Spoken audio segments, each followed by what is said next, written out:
So I will present a paper on like family policies and mother well-being. So it's a joint work with John Costafont and Ricardo Pagan. So I will start with two stylized facts from the well-being literature. So the first one is from a paper by Marianne Bertrand in the US. So they have data on happiness, and they specifically focus on people women saying that they are very happy. So they look at the percentage of women saying they are very happy. And they do 4 categories.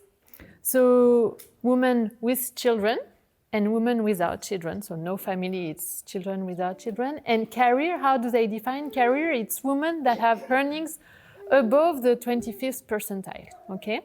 And when you look at these 4 groups, what you can see is that if you compare, for instance,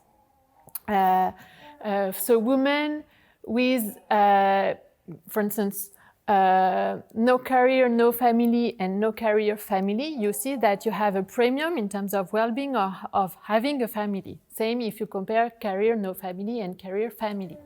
But now if you look at women that have both, okay, a career and a family, you see that they are not able to double up the premiums, okay? It seems that you are not able to have an additional well-being if you have a career and a family. So now another figure that is quite well known from the well-being literature, it's when you follow life satisfaction over time. So you follow people, women, so 5 years before having their first child and up to 10 years after having their first child, okay? And you look at their life satisfaction, okay? What can you see? You see that you have an increase in terms of life satisfaction around the birth of the first child, okay? But then it's decreasing, okay? And so what I've done is that I've created 2 categories, again, the career and no career category, so using the same definition as Marianne Bertrand, where you compare women having incomes above the 25th percentile and below the 25th percentile. And you see that the women that are suffering the most are those with a career, okay?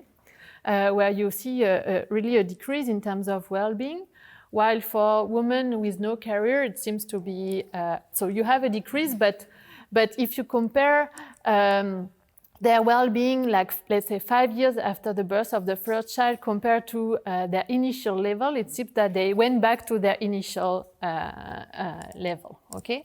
So the question is, what is going on? Like, why do we see this decrease in terms of well-being, in particular for women working, okay? And the question we are asking here is, can family policies like maternity leave, childcare policy, can this type of policies help to deal with those stylized facts, okay? And so we can imagine that family policies will help, okay, with mothers' well-being. So in particular, if we think about maternity leave, okay, it brings benefits, okay, income benefits when you are on leave, but it also, but if you think about childcare, okay, it helps you to go back to work and to deal with working while taking care of your kids, okay, so it should.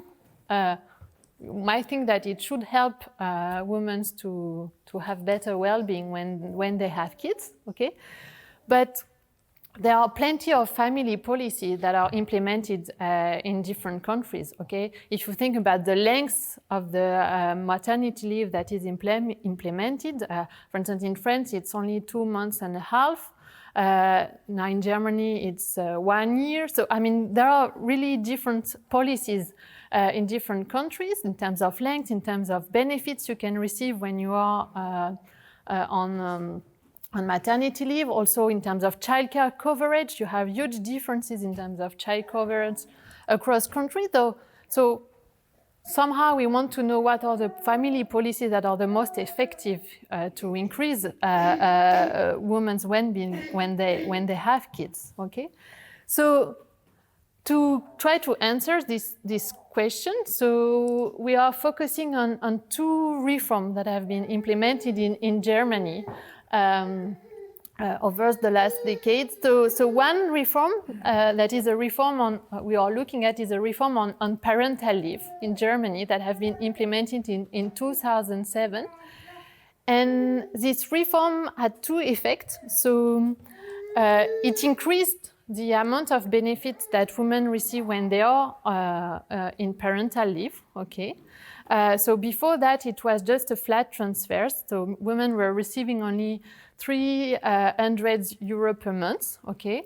And after the reform, it was based on the income they had before the baby's birth. Okay. So it was after the reform, it was 67% of the pre-birth income that they received during maternity leave. So a huge increase in terms of benefits, okay? But with heterogeneous effect depending on the income you had before the birth. And the other thing that the reform did is that it decreased the duration of the parental leave. So before the reform, women were able to stay in parental leave for 2 years, okay? After the reform, it was only 1 year, okay? So huge reduction in the duration also of the parental leave, and the idea of the German government was to encourage women to go back to work more quickly after giving birth. So the question we are asking is what the effect of this type of reform on mother well-being. The other large reform that have been implemented in Germany during this period is that there have been a huge increase in terms of childcare facilities, okay, provided. And so we just asked the question, okay, if you are living in a state, in a land where you had a huge increase in terms of childcare facilities, do we see an increase in mother well-being in those landers? Okay. So briefly, if you look at the literature, surprisingly, there have been few studies looking at that. So I will be very quick, but basically most of them are using cross-sectional data, and they look at short-term effects, while here we kind of look at more long-term perspective, and in particular what happens when women go back to work. Okay, not only when they are in parental leave, but also, of course, when they go back to work and when the kids are older. Okay. So things that I've already said. So we looked at first this parental leave reform, flat transfers, income, then after the reform, earnings-related benefits, and a decrease in duration, okay? So to look at the effect of this reform, we use panel data in Germany that have information on life satisfaction before and after the birth of the first child. So we are able to follow mother 5 years before the birth of the first child and 10 years after, and we have a lot of information on also age, work, earnings, and so on. Okay. So, well, I will skip that and go straight to the So just to be clear on the empirical strategy, we do a regression discontinuity design. What does it mean? It means that we just compare mother who gave birth, who had their first child just before the reform, okay, and we compare them with mother who gave birth just after the reform, okay, in a very short window, such that we can think that they are kind of the same, okay, they have the same type of characteristics. It's just that some of them gave birth just before the reform and some gave birth just after the reform, okay. So I will skip the part on identification strategy and so on. So if you look at the well-being of the mother who gave birth just before implementation of the reform and women who gave birth just after implementation of the reform. And if you focus on the first year after the birth of the child, you see that you had an increase, okay, in terms of well-being for the woman after the reform, which makes sense because during the first year, with the reform, what happened is just that they had an increase in terms of the amount of benefit they received, okay? They had a higher benefit during this parental leave, so, I mean, they had higher well-being. Now, the question is what happened in the second year, because if you remember, mother before implementation of the reform, here they were still in parental leave, okay? While those women, after the reform, they went back to work, most of them, okay? But surprisingly, you don't see any difference in terms of well-being when you look at the second year. Now, if you look with a longer perspective, so if you look 2 and 4 years after the birth, still nothing. But then if you look at 5 to 10 years after birth, it seems that somehow, with a long-term perspective, at some point, those women who went back to work earlier compared to those who were on parental leave more longer, it seems that at some point you see a decrease in terms of well-being, okay? Now, if you try to understand what is going on, so we try to decompose the results between, depending on the pre-earnings level, okay? If you compare, so I will skip that just to show you, but so if you compare mother that had high earnings before the reform with mother that had somehow low earnings before the reform, okay? What you can see, so I will jump to the conclusions, okay?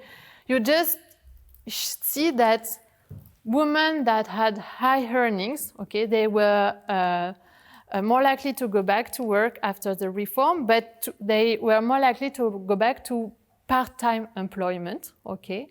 And for those women, they had kind of positive effects of the reform. They were more likely to go back, they were happier to go back to work, but with some flexibility. While for mothers with low income, okay, they were also more likely to go back to work, but they were more likely to go back to full-time employment. And these are the women who suffer the most in terms of life satisfaction after the reform, okay?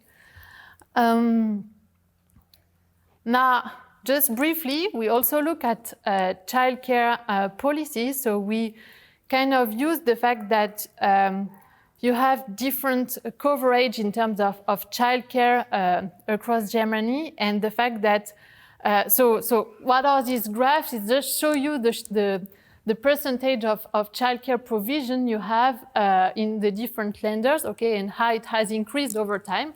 And you see that it didn't increase in the same way in the different lenders, okay, for different reasons. So we just used the fact that you had a different increase in terms of childcare coverage across the different regions to look at the effect in terms of well-being.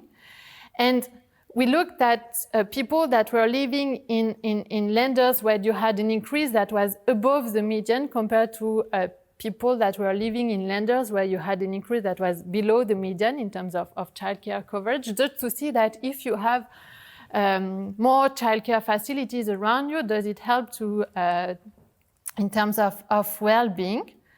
And quite disappointing, but when you compare those two types of mother, it doesn't seem to have any effects in terms of well-being. Like if you compare mother that are living in lenders where you had more childcare facilities compared to mother where you had less childcare facilities. So, of course, there are a lot of reasons that could explain this selection and so on. So we want to dig more into that and to look at more local effects to see if we can find something. But the only thing I would like to mention and before handing the talk is that we also looked at the interaction effect between the two policies, because I think this is something that has been quite overlooked in this literature. The interaction you can have between the parental leave policies and the childcare policy, but it seems to be obvious, because when the parental leave is ending, of course, and you go back to work, of course, you need to find childcare solution, okay? And what we have seen is that actually when you interact the effect of the reform, that is the post-demise, with whether you live in a region where you had an increase in terms of childcare facilities, you see a positive effect. What does it mean? It means that women that had to go back to work more quickly after the reform, okay, they were happier when they were living in a region where they had childcare facilities around them to help them to go back to work. Okay, so yeah, just to conclude on that, so I think we need to dig more a bit to understand what is going on about family policies and mother well-being. What are the most effective family policies to increase mother well-being, and also to look at this possible interaction between the two policies. So it's still work in progress, but happy to have your comment and to know more about what you think. Thank you. Thank you.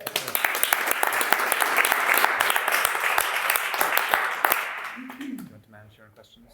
Sure, please. I wonder, is the 2007 reform the same when also fathers could share parental leave? I know the uptake is very, very low in Germany for that, but in theory, I think that the same reform became a possibility. So I would think that should also contribute to mother's well-being if a few fathers take her.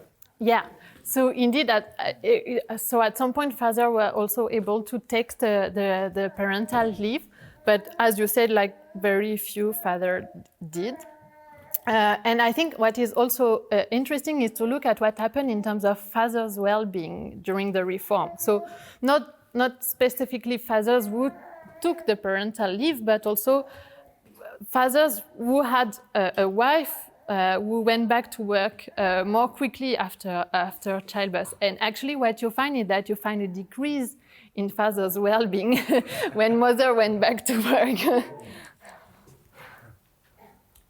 Another reform that happened, but I don't know if it's in your period, was the extension of schooling hours in Germany. Okay.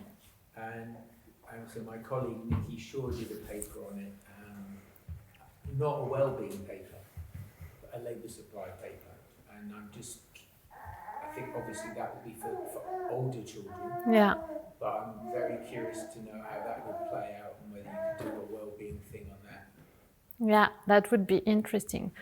Because so we are looking at 10 years after childbirth. So somehow maybe we are measuring those effects. There's a really weird way in which these school extensions occurred, because one of the big things was lots of the schools didn't have physical space to do this, so it's the pattern of the rollout is something you can use. It wasn't necessarily random, but it certainly was a bit odd. Yeah.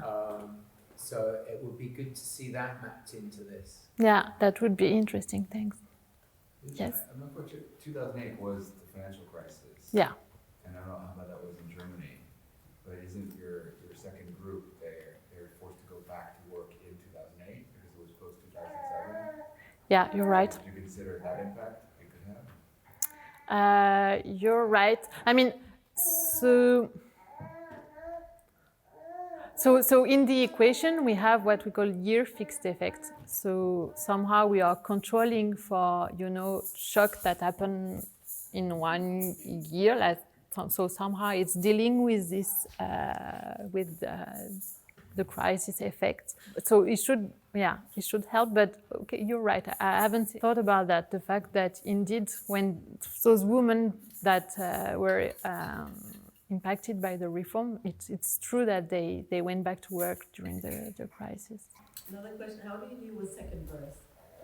So you're looking at first birth, and there's a bit of selection, right? If the first experience was good, then so do you truncate them? So we do. So in the graph we keep woman that had the second child. But we can also do the same, keeping only women like after having so in the period between the first birth and the second birth, and we find the same. Okay.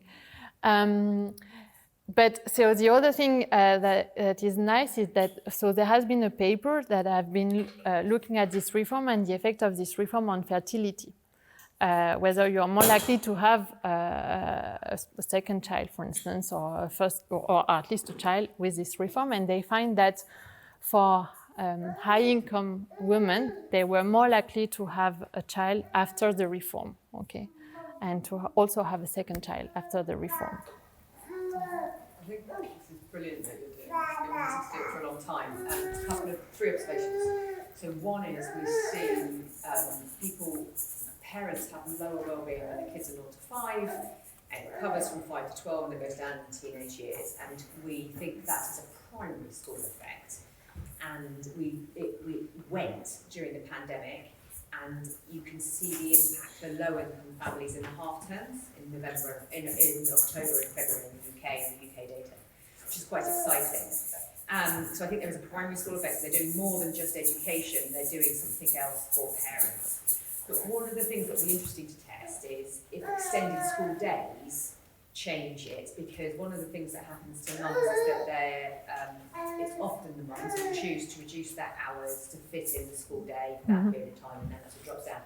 And so that takes you to a couple of things. One, can you test the effect of extended school days on parents' careers? The second one is about working patterns. So I think there are things that employers can do around high quality part-time work for career parents. And I don't think that's been looked at enough, because I think different employers provide different circumstances. But what we do see in the employers' data is companies that have good work-life balance policies attract more people.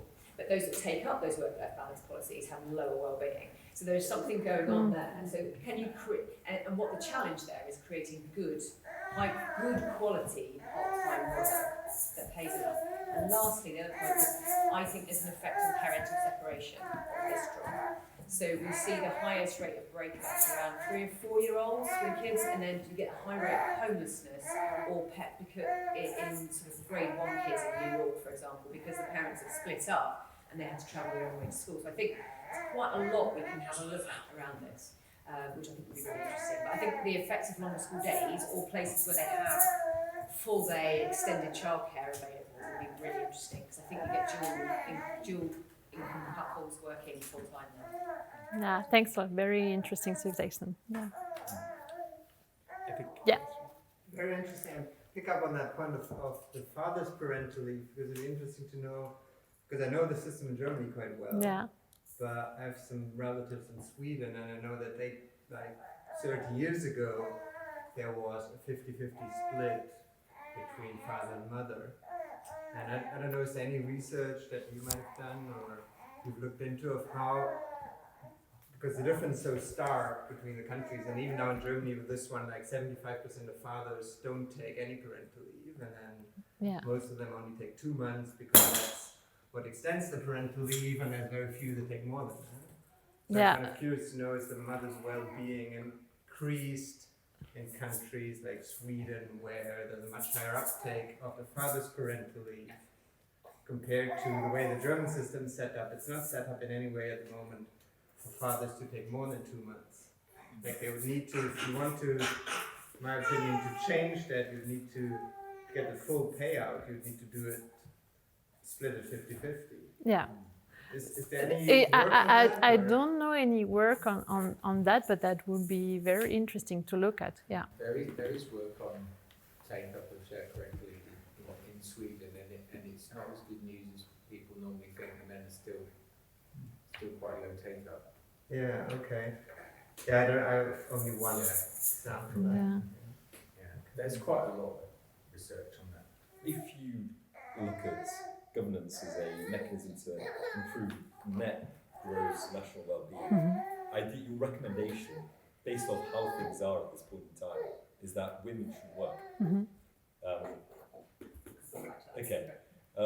What other types of things where obviously, as a society, it is great if women are working and have families.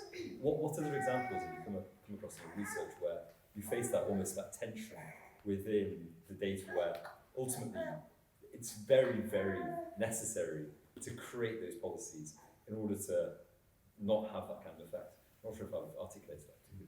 So I think the obvious conclusion is women don't work, right? You have higher well-being if you're looking after the home, you have higher purpose as well.